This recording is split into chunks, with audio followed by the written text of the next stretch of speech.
और वाराणसी का ही रुख करते हैं। वाराणसी की पिंडरा सीट से इस वक्त हमारे पास रिपोर्ट आ रही है। पिंडरा सीट पर कांग्रेस उम्मीदवार अजय राय ने भी वोट डाला है।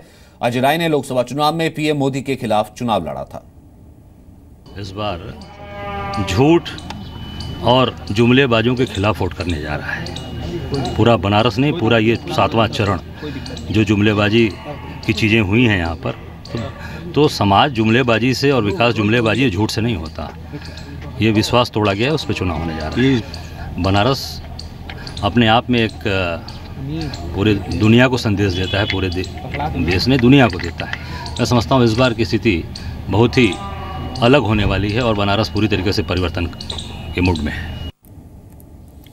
वहीं इस बीच जी न्यूज आपसे अपील करता है, क्योंकि आप अगर इसी क्षेत्र से आते हैं तो वोट जरूर दीजिए, अपने मताधिकार का इस्तेमाल जरूर कीजिए और वोट के साथ इस जश्न को हमारे साथ मनाइए।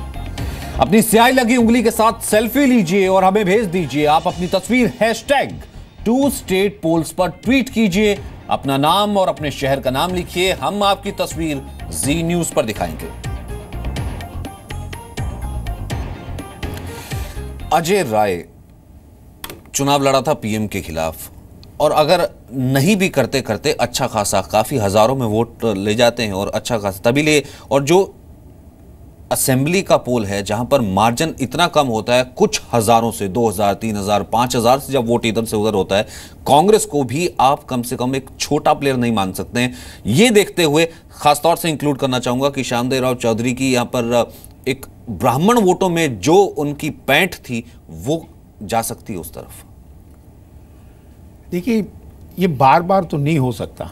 देखिए, 2014 आप बार बार रिपीट नहीं कर सकते। वो लोकसभा का चुनाव ज़रूर रहा हो, पर उस वक्त नरेंद्र मोदी साहब की छवि कहीं यहाँ थी और उनके ऑपोजिशन में कोई नहीं था जो उनको मैच कर सके। मैंने तभी आपसे जिक्र किया था ना कि क्या वेव है। उस वक्त वेव थी, हवा थी। उस वक्त तो वेव थी और हवा थी, और 10% मुस्लिम समुदाय का वोट उनको मिला था। बिल्कुल।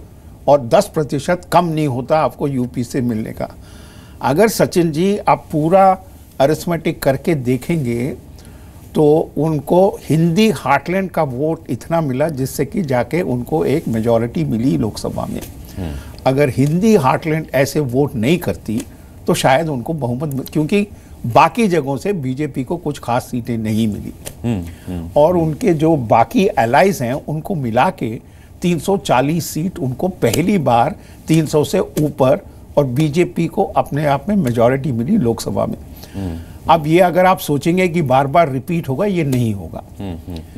कुछ लोग ये जरूर कह रहे थे कि 2014 के 71 सीट्स कन्वर्ट हो जाएगा असेंबली में।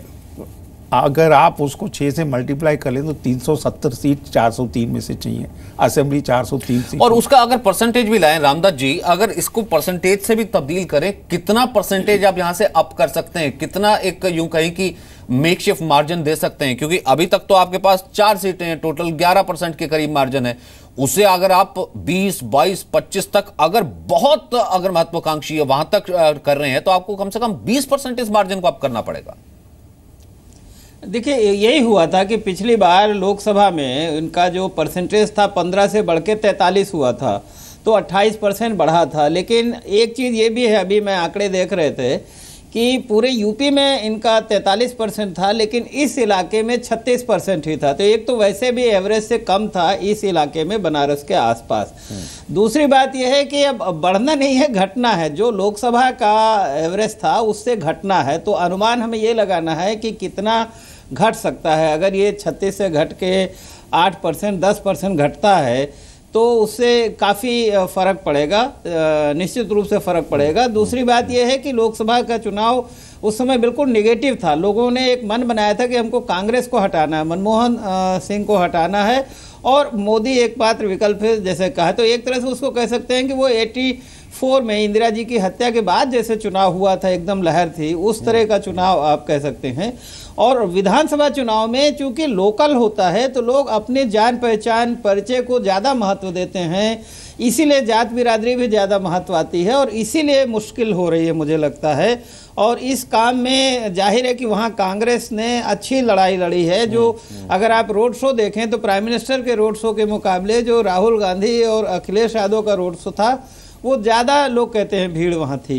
नहीं, लेकिन तो एक और चीज भी यहाँ पर जरूरी है ना कि अपना वोट शेयर बढ़ाने से ज्यादा, तभी लिए बार बार पीएम ये भी कह रहे थे कि आपको वोट जरूर करना है, खुद भी वोट कीजिए और जितने आप लोगों को जानते हैं उन्हें वोट, यानी कि एंटी इनकम्बेंसी वेव जितनी ज्यादा क्रिएट होगी, सामने वाले विपक्षी या फिर यूं कहीं कि रूलिंग पार्टी का मार्जिन जितना ज्यादा नीचे जाएगा उस पे आप ज्यादा रिलाई कर सकते हैं कि आपका मार्जिन उसी तरीके से अप जा सकता है या आपका परसेंटेज वहां से अप जा सकता है।